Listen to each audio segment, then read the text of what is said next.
Ito yung view sa ano pangalan nito? MV Masters Dragon Peak.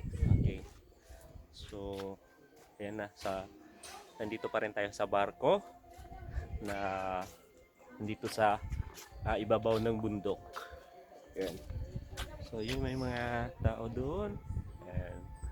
Kasama ko yan. Ayan. So, ayan. Okay. So, that's the 360 view. And, oh, ayan. Yun. So, very nice. And mahangin dito. Napaka-fresh ng air. And this area is sobrang medyo it's I think it's 70 or to 80 kilometers away from the city. So we can breathe the fresh air here. Ayun. So fresh na fresh yung kasi pinalibutan tayo ng bundok at saka mga kahoy, mga maliliit na kahoy.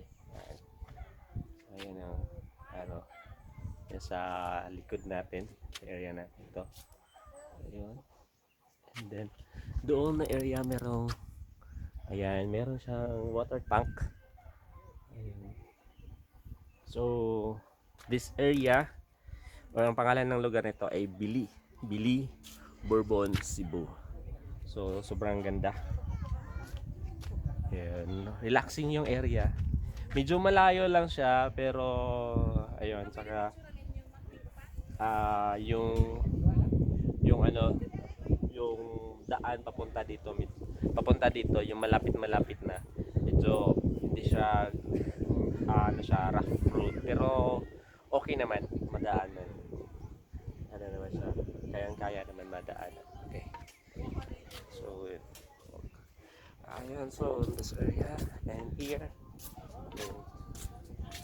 para kumbaga parang ang height nito ng barko is parang kung building siya or bahay 3-story kasama tong roof deck yan dito. Ayan, so ganun, so sobrang and maganda yung landscaping. Ayun dyan meron siyang malaking shell yung pinagpicturean nila, malaking shell sabi sa Batak Baby. Ayun, so ayun, nandito tayo sa Titanic.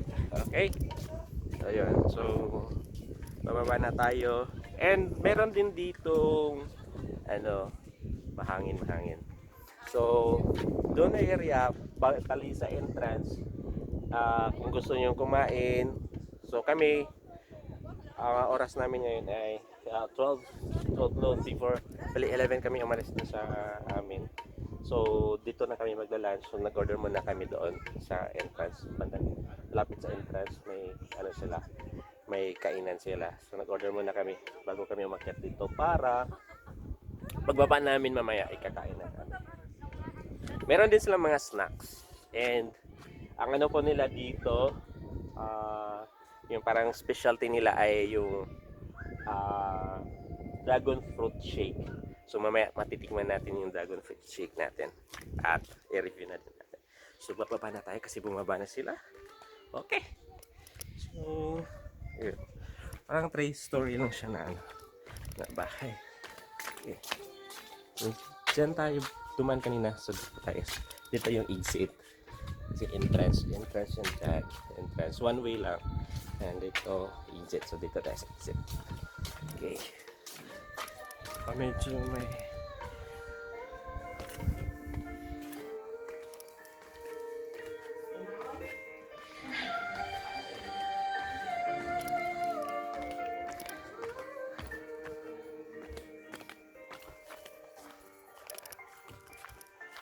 medyo umulan-ulan kasi dito. Umuulan-ulan.